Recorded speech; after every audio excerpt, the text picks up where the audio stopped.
Okay, good morning, everybody. Should I speak to the mic? Is it better? Okay. Okay, so I will just give you a very brief introduction to our first panel, which I believe was entitled Applied Biosemiotics. And I will start with a personal story for introduction, and I will give the word over to Brian later, because this whole project we just were awarded as a group was initially Brian's idea. So he is the very originator of this idea, and only thanks to Brian, we are now here together. We have a wonderful team of researchers, colleagues, and friends. Mark, Devon, Yogi, and Noel here, and Massimo. I don't see him right there. And other colleagues who are not present here. We will list all the names later in our slides. So to start with, this project was just awarded the funding from the Marie Curie Horizon Europe scheme, and it's a 4 years research project. But we really hope to go beyond, of course, this 4 years frame.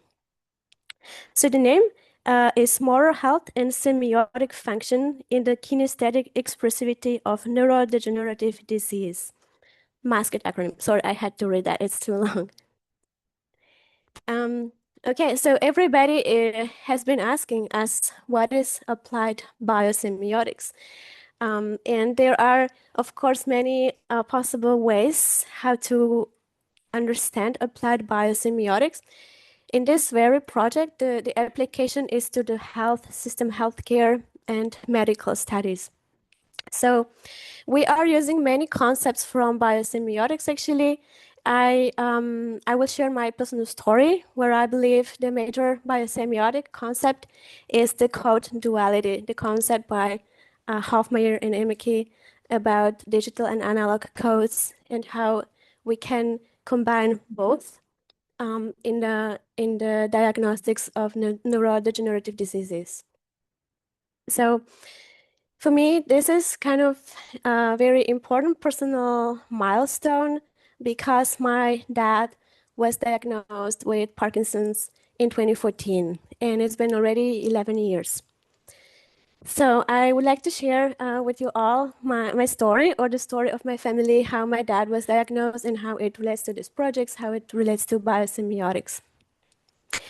So in 2014, I was still a master's student, or I just started my MA degree, and I was I still am from a very harmonious family. My parents actually were for me, since ever, a role model for ideal relationship.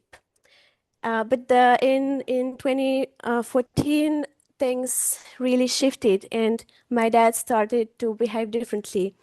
So he would change his patterns of his behavior, but it was very slightly noticeable.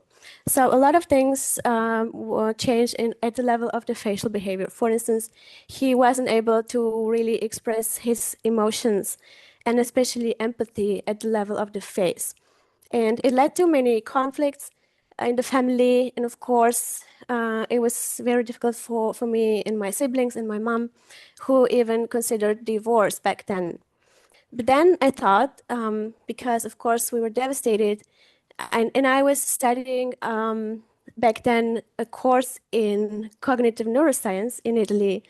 And I proposed maybe it's something neurological. And then we brought my dad to a neurological hospital in Banská Bystrica, Slovakia, where eventually he got diagnosed with Parkinson's disease.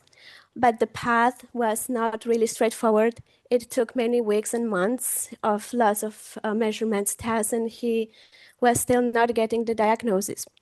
So what happened then? Very young, promising doctor asked us this very unexpected question, and he asked us to look at our old family pictures and to bring them to the hospital. So it was also a bonding moment for us. We were going through all family pictures and we brought them to the hospital and we studied with the doctor how the smile on my dad's face would change over the years. And from that, she could actually observe the change of the facial behavior patterns thanks to the pictures. And thanks to that, he finally got diagnosed because, if you know how Parkinson's is in most cases diagnosed with the PET scan, but this is very, very invasive and very, very expensive method. So they only send you to that scan once they are already 90% sure you have it. So at that point, they sent him to scan, it was confirmed.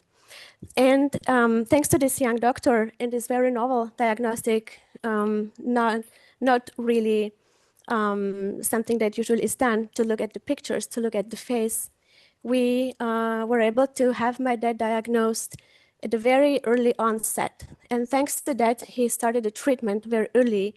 And up to today, he's still very functional. He has a really great life. He is still fully mobile and self-sufficient.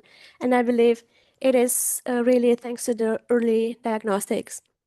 And so this is combination of the analogical facial observation with some of the traditional methods in diagnostics of Parkinson's with digital computation and measurements. So this is my story, and how the story continues is now in the hands of the team. And now I would like to invite Brian to continue.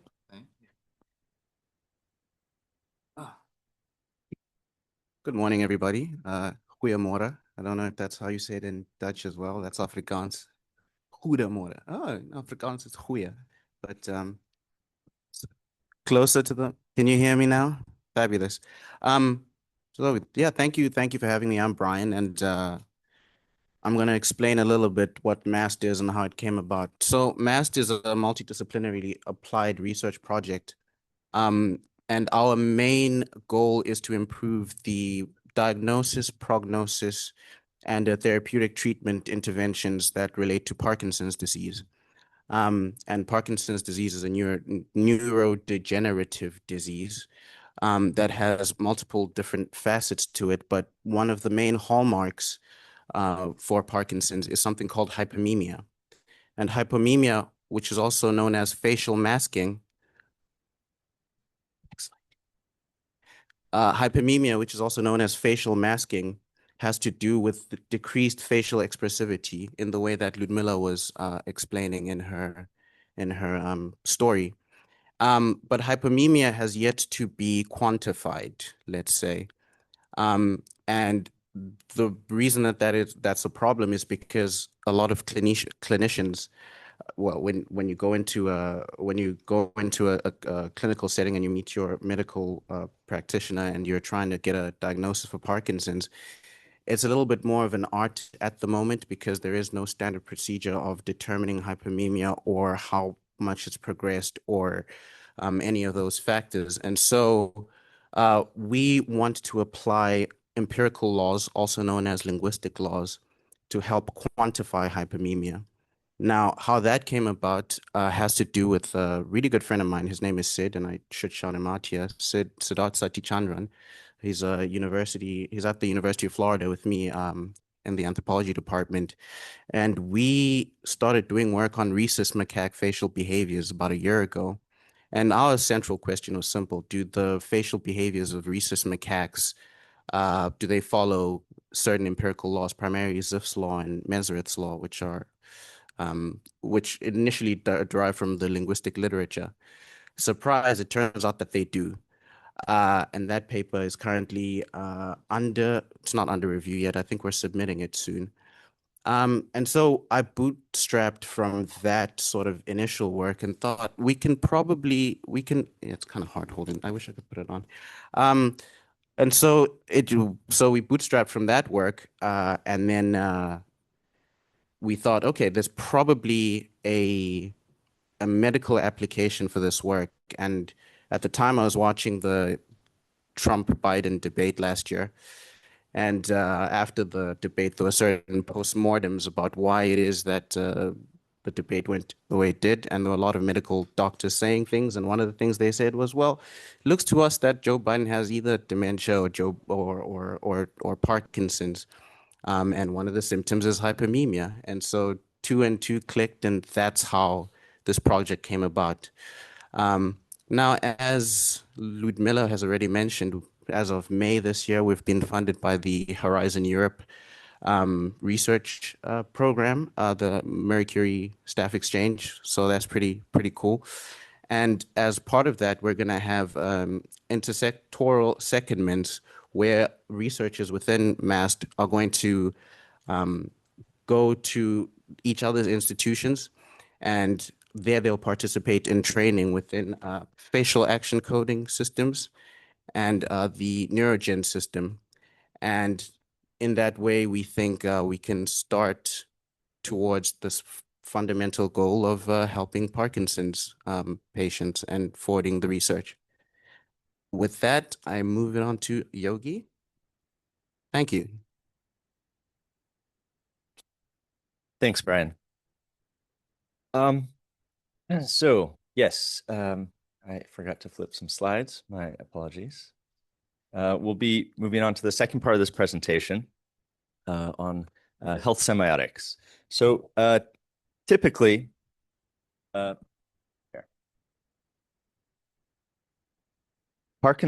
Parkinsonian motor symptoms include tremor, rigidity, postural instability, and bradykinesia.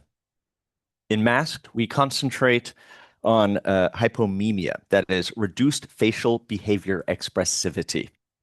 Hypomemiosymptomology in Parkinson's diseases is a common feature, and clinical hallmarks that significantly impact patients' social wellness and sufferers' quality of life. For instance, affective experience and emotional cognition achieved through facial expression are increasingly impaired by Parkinson's disease progression. And this, in turn, frequently leads to social discrimination and disease stigmatization. The meaning and value of the hypomimic sign, as researchers have found, for example, in rural Tanzania in East Africa, is determined not only by its clinical codes, but also by its cultural contexts. To significantly improve the lived experience of PD sufferers, it is imperative to also understand the behavioral environments that subjects inhabit. It's estimated that more than 10 million people worldwide lived with PD. This encompasses, for example, 1.6% of all Europeans aged 65 and older, 2% of Latin Americans in the same age bracket, and 0.57% of all North Americans aged 45 and older. So it's a different metric, but that's because we have earlier onset occurring, especially in North America. Where a relatively low disease prevalence is reported for Parkinson's currently, in sub-Saharan Africa, for instance, diagnosis and treatment is correspondingly non-existent or at best irregular. So getting reliable data globally is still an issue.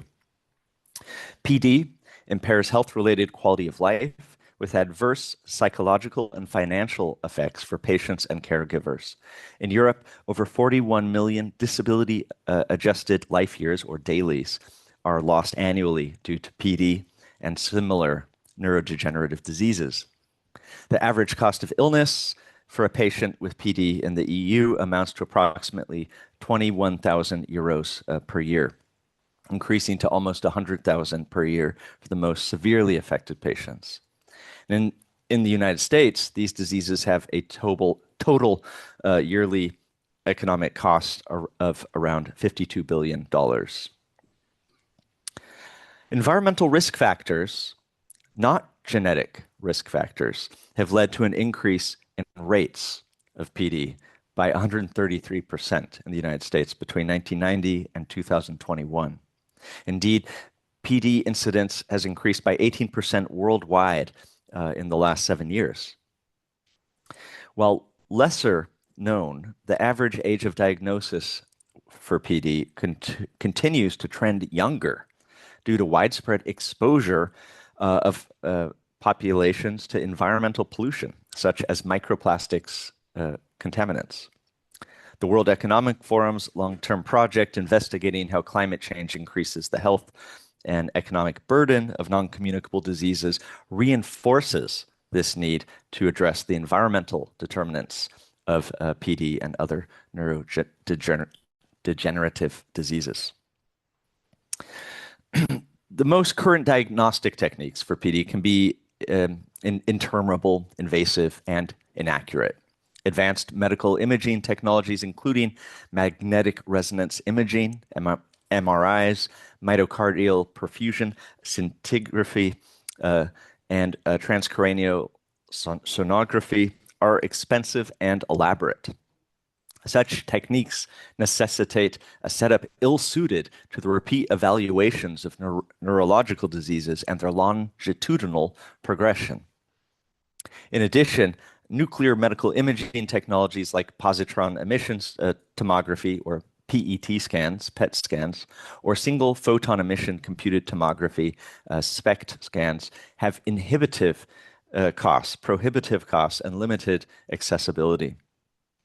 Such techniques also require trained personnel, specialized equipment, and radiopharmaceuticals. So what we're looking at, the current state of the diagnosis tools, are very inaccessible, both in terms of geography, but also in terms of finance. So non-invasive symptom assessment techniques, which include, for instance, APHA, are therefore highly desirable across medico-technological sectors. The need is great, for example, in coordinated yet decentralized networks of specialized artificial intelligence agents, multi-agent systems for healthcare, MASH, which perform autonomous and assistive tasks across clinical operative domains. Affective computing and e-health technologies have the potential to transform this situation with PD and its diagnostics through early indicating non-invasive symptom assessment on the basis of face and its affect.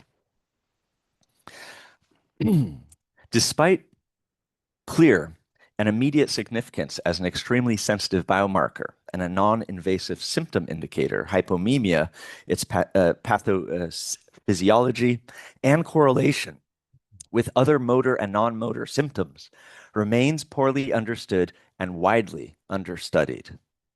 This deficiency in research is principally due to a scarcity of measurements, both objective and validated, for the face and its behavior, both healthy and pathological. What's more, in the MASKED project, we propose that quantifications of hypomemia based on artificial intelligence, automated facial behavior analysis, and facial action coding system, also known as FACS, must necessarily be complemented with an interpretive, metadisciplinary approach, including biosemiotics, for behavioral measurements to be meaningfully valuable. So, to generate statistical models and interpret semiotic meanings, we propose in our MASK project that we must necessarily consider the medical, scientific ethics, and multi-perspectival values that shape an understanding of the hypomimic sign and its signification across environmental contexts and lived experiences.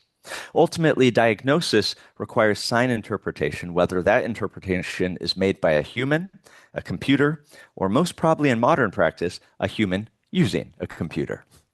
In our view, therefore, both computational methods and conceptual models play equally essential roles here. From the metadisciplinary approach of health semiotics, we critically evaluate the behavioral measurements of Parkinson's hypomemia, as well as the semiotic meanings of hypomimic signs. In this way, the MASKED project bridges the enduring segregation across medicine and its applications between the human sciences and the natural sciences, bringing together disciplines that include, for example, biomedical engineering, cognitive linguistics, empirical psychology, and evolutionary anthropology. Semiotics and medicine have long been interconnected. Thomas Sabiak, one of the founders of biosemiotics, terms philosophy, medicine, and linguistics the semiotic tripod that fashioned the field. Across their intellectual histories, these semiotic traditions have alternated between dependent and independent. Sabiak acknowledges, but medicine remains the uneven leg upon which semiotics rests. Indeed, the very terminology of semiotics itself signifies the extent to which the diagnosis of disease and the study of signs have developed synchronously as scientific disciplines. For 2,000 years, semiotics simply meant prognostics or diagnostics in medicine. Looking back at the history of ideas, philologist Rudolf Kleinpaul portrays the Greek physician Hippocrates as the father of and master of all semiotics. In the Hippocratic Galenic tradition of a humoral medicine, one 14th century medical textbook, for example, classifies the way in which, quote, semiotics, the prognostic vision, constituted one of several disciplines of the medical sciences. By the mid to late 19th century, however, the term diagnostics had replaced the term semiotics on the title pages of medical textbooks. Around the same time, semiotics gained newfound relevance as it gradually developed into a modern discipline. Though semiotics originally advanced via medicine and medicine via semiotics, it has also been recently applied to medicine. Thur von Uexküll, a medical doctor and medical philosopher who pioneered both psychosomatics and biosemiotics, defines the difference between semiotics in medicine versus semiotics of medicine as the difference between investigating the meaning of signs for illness and investigating medicine itself as a sign system, with other signs that make the interaction between patients, physicians, and other caregivers possible. In a similar vein, the philosopher Charles Morris, who we've spoken about yesterday, who took a behavioral and even a biological approach to semiotics, describes how semiotics has a double relation with other sciences because it is both a science among the sciences and an instrument of the sciences. The utility of semiotics for the unification of science, according to Morris, derives from how semiotics is a general language applicable to any special language or sign, and is therefore applicable to science and the signs which are used in science, to quote Morris. The call for not only a medical semiotics grounded in cultural semiotics, but also a health semiotics grounded in biosemiotics has been steadily increasing in the last 40, 50 years. This paradigm shift has parallel similarities, of course, with the recent turn from medical humanities to health humanities. In the semiotic metadiscipline and its many sub-disciplines, cultural semiosis addresses the way in which social conditions and societal contexts with the medical sciences refer to what's called the social determinants of health, and how they affect not only our language, but also how we live with the triad of unhealth, disease, illness, and sickness. Whereas biosemiotics accounts for the role and importance of the individual organism-environment interaction and environmental physiology within such meaning-making is equally important. As to say, health semiotics centers around not only the verbal semiotics, but also the nonverbal somatics. To develop a connection between medical science and biosemiotics, semioethicist Susan Petrelli proposes, quote, that this implies a great responsibility for the semiotician, because doing so goes beyond theoretical reason into practical reason, and thereby confers upon the study of science a commitment that is of an ethical nature because it concerns the health of life. For a health semiotics of this Parkinson's hypomemia, a masked facial expressivity constitutes not only an indexical symptom, but also an interpretive sign. As anthropologist Catherine Staino-Ross articulates, a symptom is non-arbitrary in relation to what it stands for, and indexical for or directly motivated by its object. But it's still dependent on its semiotic meaning on inclusion within a system of science. That is, a code which points to a disease or labeled disorder. By explicating the ways in which the hypomemic sign, with all of its many functions, processes, and relations, is determined by combining both objective, systemic, quantitative analysis and subjective, qualitative interpretation, the masked project thereby promotes an applied biosemiotics in medical practice. And now I will give the headset to Devon. Yes, you do.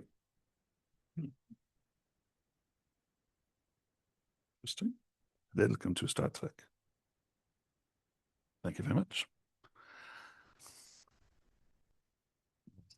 Awesome. Thank you. Which one's the... Thank you.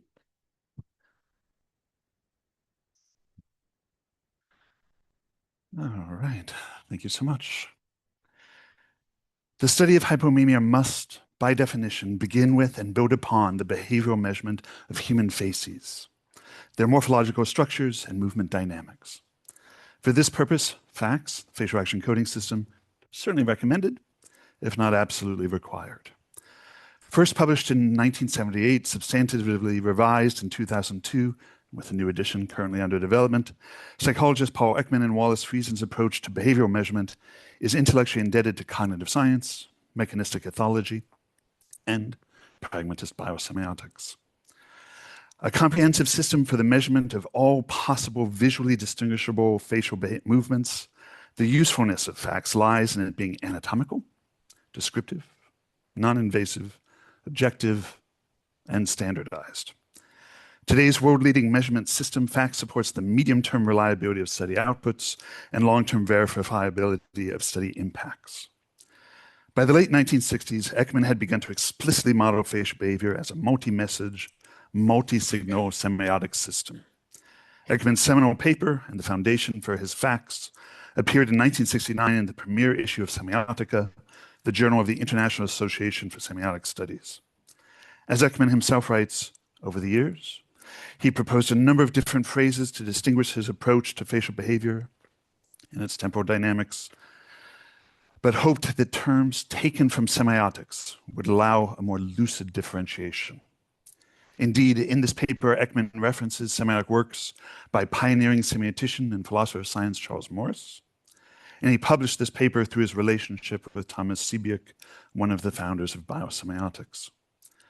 Although Ekman grounded FACS, at least in part, on biosemiotics, the importance of semiotics for Ekman and FACS had been entirely neglected in emotion studies and technology studies, and largely neglected in semiotic literature where it receives passing but consistent citation. In the 50 years before the invention of FACS, the research and development of various systems for scientifically measuring the complex dynamics and informational richness of nonverbal behavior, as William Wren points out, came about mainly through a de-emphasis on inferring the meaning of the expression and an increase in emphasis on direct description. By the early 1970s, psychological science researchers such as Ekman and Friesen found it increasingly necessary to establish what Marion Stewart Bartlett calls objective coding standards. Overall, as Hida Lausberg observes, there are three general types of such objective coding systems. Those that measure changes in movement behavior, register the quality, the quantity, and the concept of a movement, and compare pathological to normative movement behavior. Those that measure movements according to function and attribute a specific psychodynamic function to a particular movement class, whether this function be affective, cognitive, interactive, or beyond. And then there are comprehensive descriptive coding systems that refer to the visually perceivable aspect of movement behavior and describe not only what type of movement is performed, but also how it is performed. Facts falls under this last category.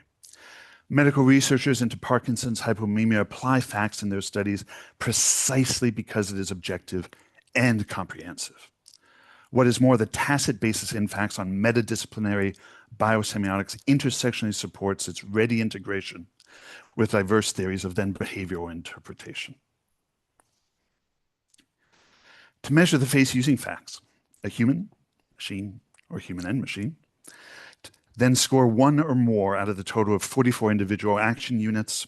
In addition, of course, facts include supplementary codes such as action descriptors, eye movement codes, gross behavior codes, head movement codes, and visibility codes. As Ekman and Friesen describe, AUs have an anatomical basis, but do not necessarily correspond to a single muscle, and do possibly correspond to more than one muscle. These minimal units of facial behavior, when specified in combination, then account for any total behavior. That is, the facial behaviors that Ekman and Friesen term facial events are measured as configurations of AUs, whether a single AU or AU combination, with then an intensity of action for every AU. Intensity ratings for each AU are annotated by appending letters A through E from trace or very slight, A, to maximal or strongest possible, E. Applying facts, as Joseph C. Hager specifies, the categorical units of the AUs describe what activity occurs, and the scalar units of the intensity ratings describe how much it occurs. Based then on these fundamental measurements and the dynamic analysis of their corresponding magnitudes, time durations can then be derived with timing scores that segment the action into onset, apex, and offset. At its most basic then, as Hans Sloches characterizes in the context of body movement coding, a behavioral annotation of an audiovisual medium is a textual label or tag associated with a segment of video. Any use of facts, therefore, relies upon the measurement annotation of nonverbal behavior by the linguistic modality and the textual mediality in audiovisual media documents of dynamic facial behavior. For example, using facts with the behavior that is widely considered to be an enjoyment smile, or so-called Duchenne smile, named after the 19th century French neurologist Guillaume Duchenne de Bouillon, who first described the facial behavior. A coder would annotate AU6, cheek raiser, and AU12, lip corner puller, as well as, if the mouth opens, which it usually does in a smile, AU25, lips part. With possible intensity ratings, this behavioral annotation could be textually represented, just for example, 6C plus 12D plus 25A. In such a smile, now anatomically speaking, the zygomaticus majoris facial muscles constrict posteriorly and superiorly, pulling the lip corners upwards, while the orbicularis oculi pars lateralis facial muscles constrict laterally, raising the infraorbital triangle, lifting the cheeks, and gathering the skin medially toward the eye sockets from around their lateral edges. With these crow's feet, as they are idiomatically known at least, dynamic lines of facial skin then form perpendicularly to movement direction of muscle contraction. In terms of affect, the so-called enjoyment smile, with not only AU12 lip corner puller, but also AU6 cheek raiser, is shown to convey more genuine happiness than similar behaviors such as the so-called politician smile or those that don't engage activity around the upper face. So facts is anatomically based as well as theoretically neutral. This contrasts significantly with other such measurement systems, both historical and contemporary, including the 14 or so techniques for measuring facial actions invented over a span of 55 years between 1924 and 1979, or a bit after Darwin's expression, and contemporary psychology.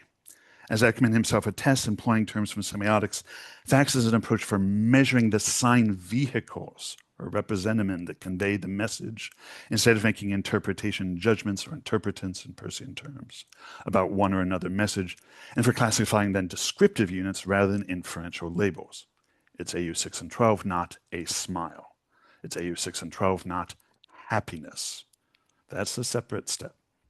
By way of analogy, facts-based automated facial behavior analysis is to facial behavior as the ruler is to distance or the clock is to duration. It is a measurement device, instrument, or tool. However, as with the ruler and with the clock, facts-based AFBA does not measure a quantity per se. It is used to measure the relative observable change in continuous facial behavior. That is, facts AUs constitute an interval scale, and its intensity ratings constitute an ordinal scale. Facts classifies data into ordered categories where this order matters. The levels of intensity are ordered on a continuum of magnitude, but those levels aren't equally spaced. And what is more, the 0 point on this measurement scale does not express the absence of a quantity. There can always be some level of electrical tension in the facial muscles, even when at rest, which could be measured, for example, through electromyography or EMG or other techniques.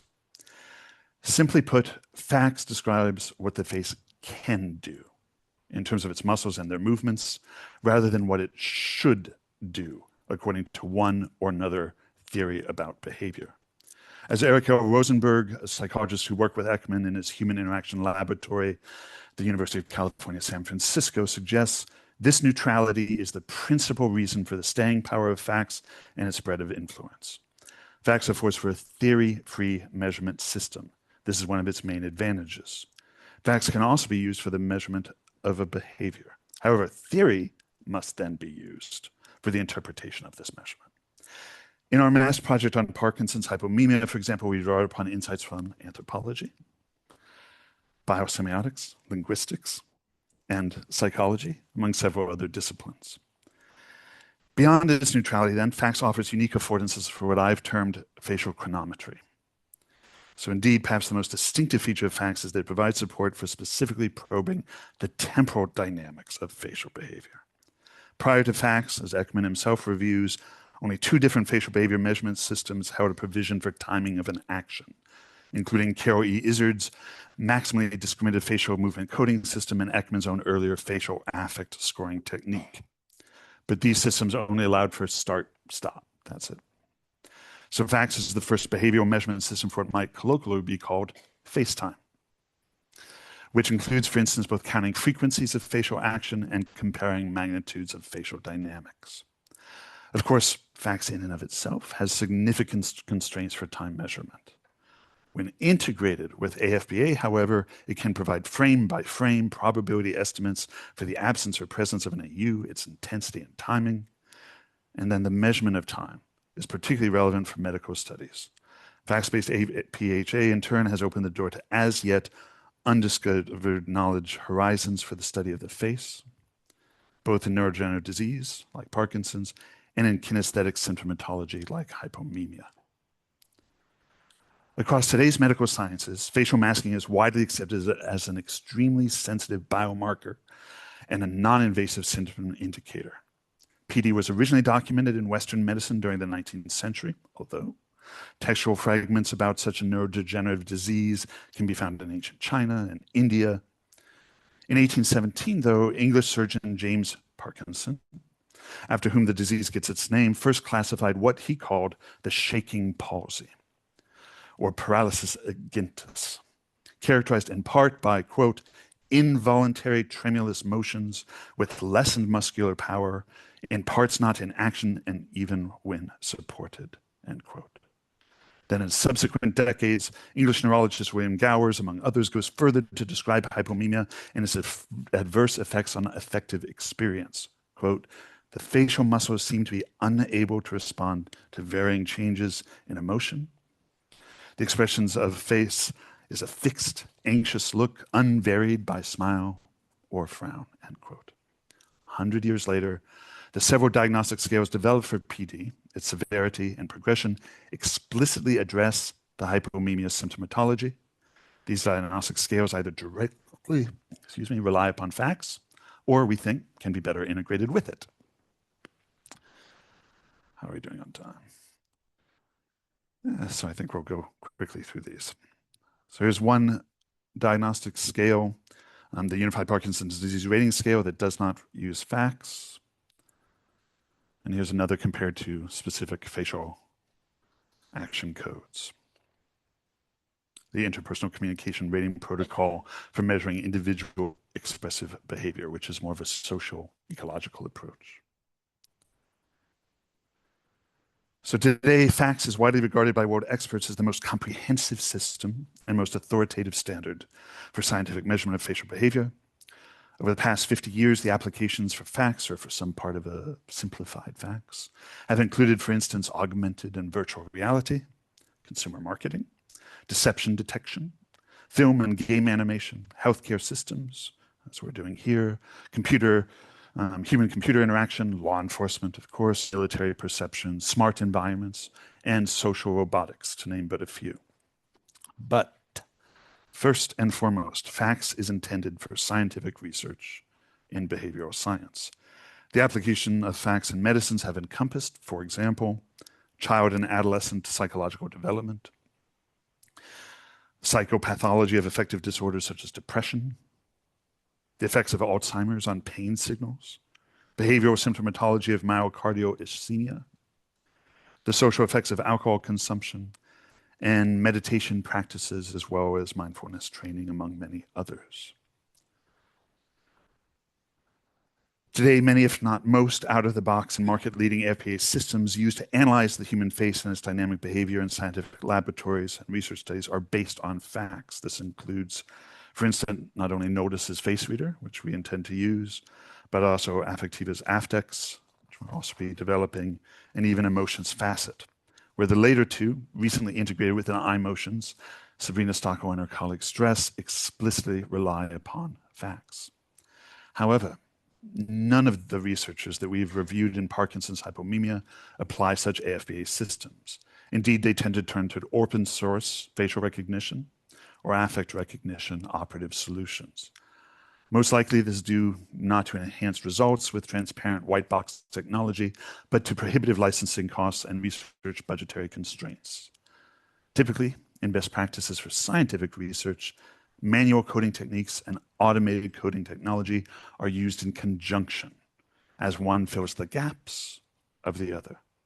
Here, the statistical procedures for intercoder reliability and the ratios of such results have been well established by the scientific community, not only by Ekman and FACS, but also through numerous and applied studies. Thank you so much.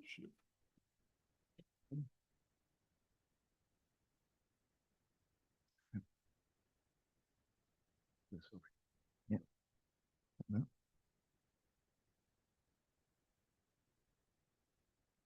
No.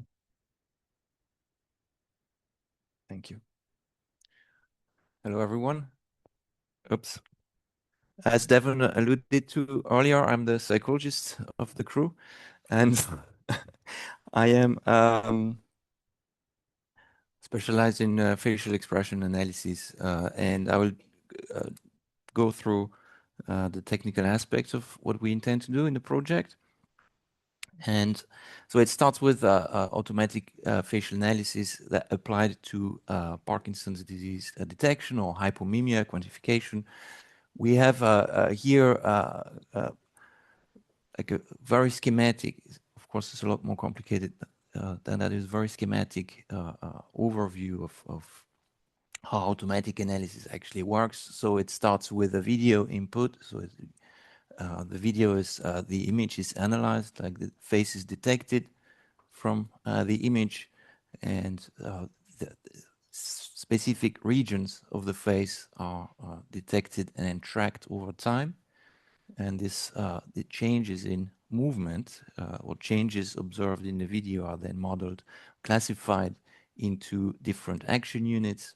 Like Devon nicely introduced FACS earlier. Based on this raw behavior, we can then infer perhaps a number of latent factors like emotionality, social intentionality, and with these also infer the severity of hypomemia when compared with so baseline videos that we have about the same of the same individuals. Now we focus on FACS, but we will. The idea is also to bring in additional dimensions, for example, gestures, perhaps vocal analysis, but also contextual analysis, because these, proper interpretation of facial expression always requires information that is extra to the person's body. So now everyone who's used computers know that it doesn't always work like like you planned, and it's the same for automatic behavior analysis. There's a number of biases associated with this technique, among other. Well, first of all, the technical issues of detecting a face, like the face has to be properly positioned.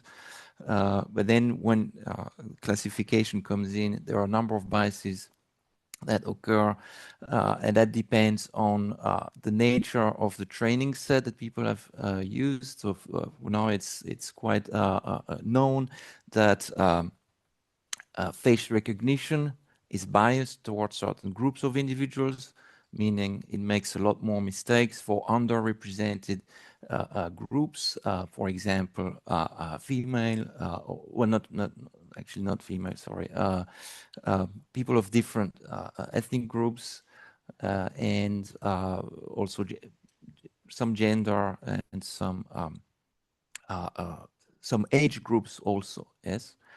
And obviously with Parkinson's disease analysis, we are targeting like an older age group, and this group is usually underrepresented in training sets. Therefore, the utility and the necessity of building more representative training sets to start with.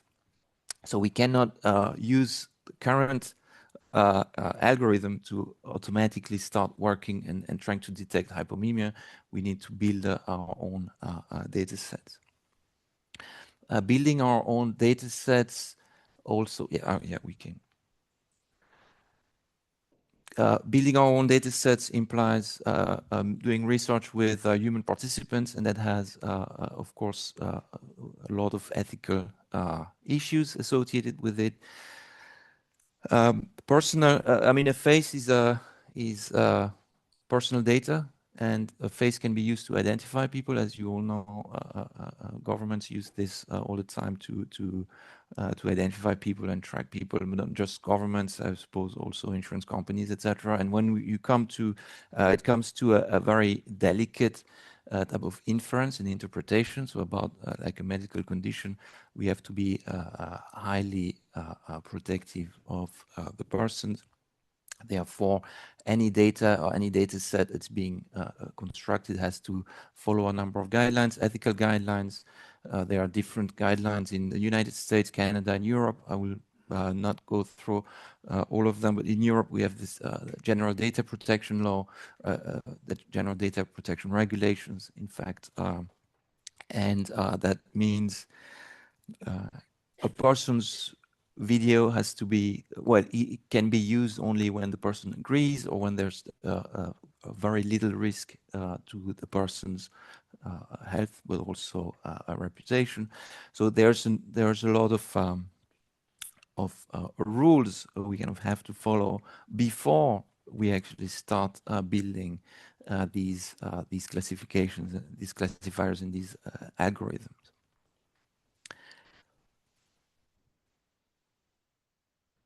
Yeah, as I said, personally identified information, GDPR, and different laws in different countries, and the privacy, of course. So how the data is stored. The data cannot be just put on publicly available servers for other people to use. So data is stored in protected data servers that can only be accessed by researchers on the project. It can be, so it's not about putting a publicly available database where everyone can see, okay, who is in there and who has or who is likely to be diagnosed with Parkinson's disease or who has a higher level of hypomania.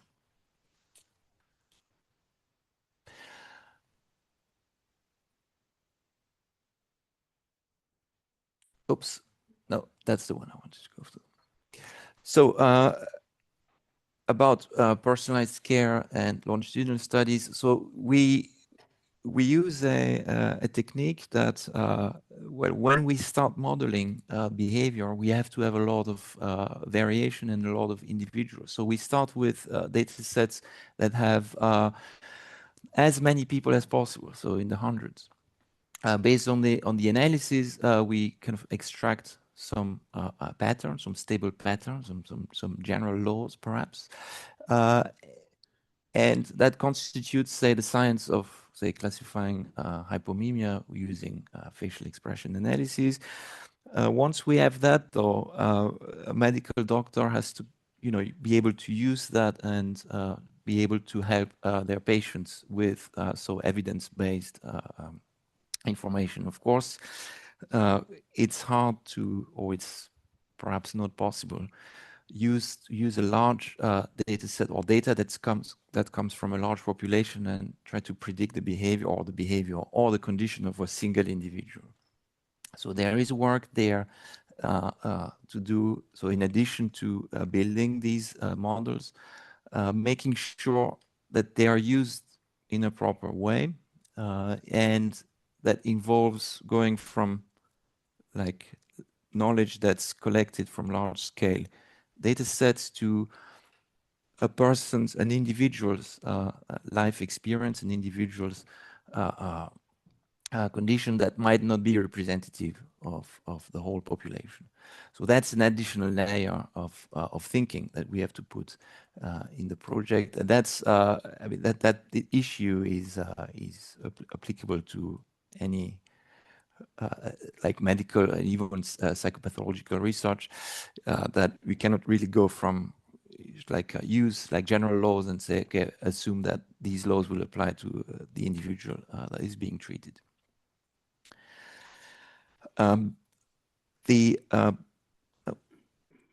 Should we?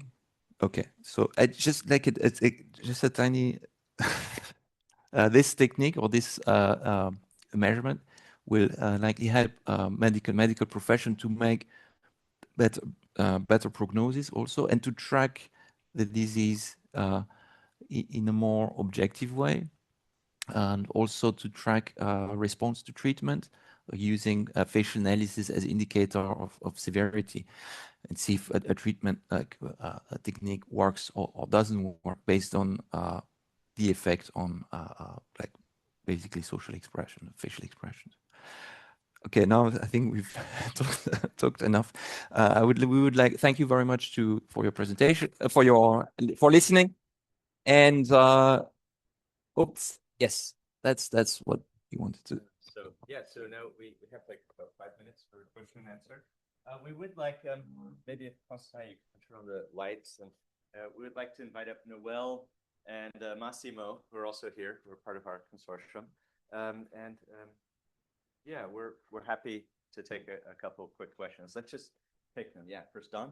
The clarification question: when you got your data, was to see if you're in a lab or did you record an actually occurring interaction between families, say? So first stage for this grant, because it's focus more on training, it's not to use human participants. So it's web source found data. There's a lot of records already. I mean, example in one of the graphics, Michael J. Fox, who has Parkinson's. So there's a lot of video online. That still requires specific permission protocols to even use privately with research. But that allows us to do the general stage before we then are working with patients in hospitals. It's like training verification. The only slide I couldn't follow was the Cameroon's triangle. Talk a little bit about the protein aspects of that. Or is it another time? I think another time. Let's kind of just select the question. Yeah. So, are you guys going to make a model for analyzing or screening for Parkinson's?